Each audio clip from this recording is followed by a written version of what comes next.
Assalamualaikum warahmatullahi wabarakatuh. Nama saya Triwulandari. Di sini saya akan menjelaskan materi saya yaitu strategi pemasaran dalam perspektif Islam. Ada 4 poin yang akan saya paparkan. Yang pertama definisi pemasaran, yang kedua konsep pemasaran dalam Islam, yang ketiga prinsip pemasaran dalam syariah, yang keempat keunggulan pemasaran syariah.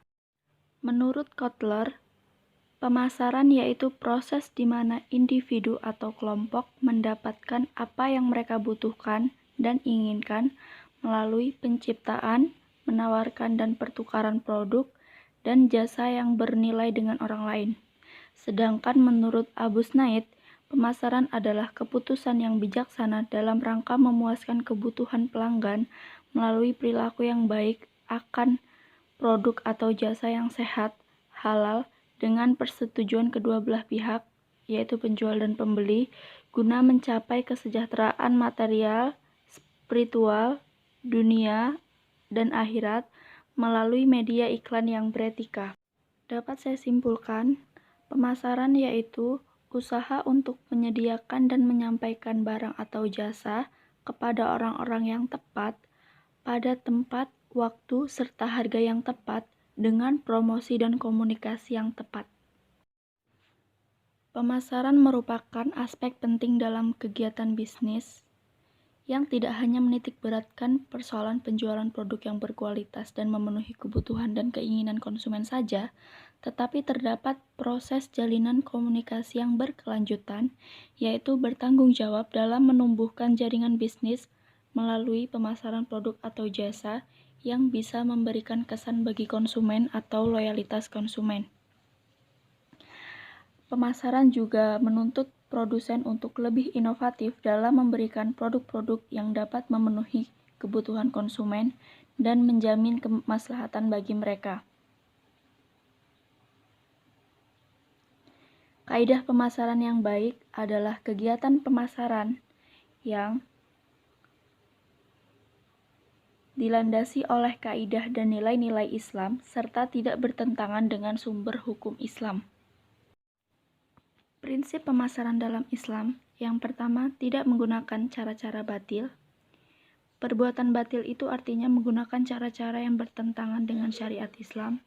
Contohnya ketika kita menjual produk, barang yang kita jual tidak sesuai dengan deskripsi yang kita berikan di awal.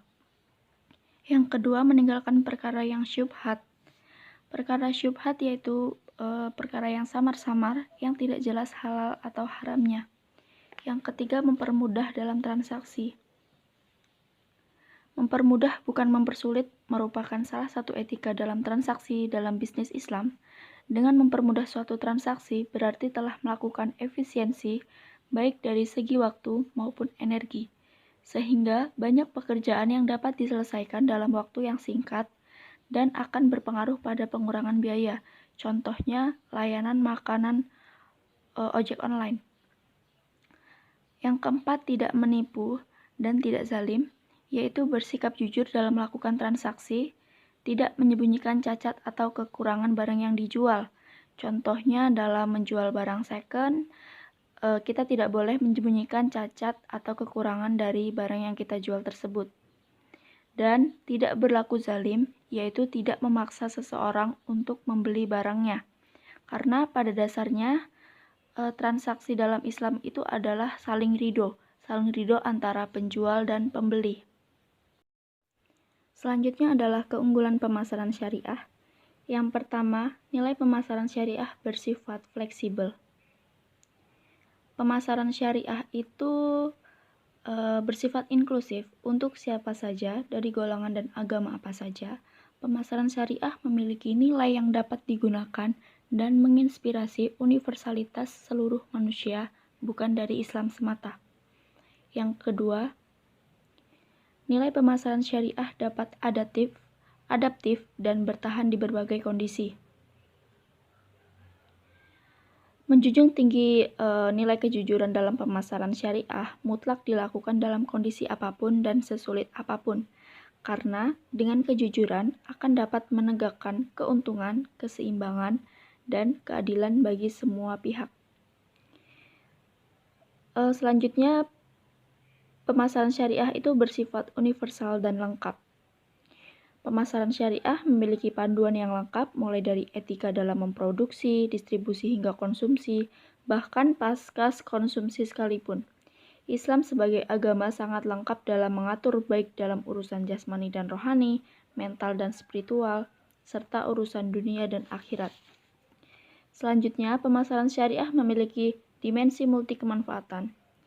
Konsep keuntungan dalam pemasaran syariah itu memiliki dimensi yang luas, yaitu keuntungan yang bersifat materi serta non-materi, yaitu keberkahan, pahala, dan ridho Allah. Yang terakhir, kejujuran merupakan nilai inti. Kejujuran dan integritas adalah prinsip yang diagungkan dan dijunjung tinggi pada praktik pemasaran syariah. Implikasinya adalah pelaku bisnis dalam pemasaran syariah harus jujur pada siapapun, termasuk pada supplier, vendor, pesaing, konsumen, dalam menjalankan aktivitas bisnisnya, termasuk jujur dalam barang, kualitas, serta kuantitasnya. Itulah materi yang bisa saya sampaikan. Bila ada salah kata, saya mohon maaf. Wassalamualaikum warahmatullahi wabarakatuh.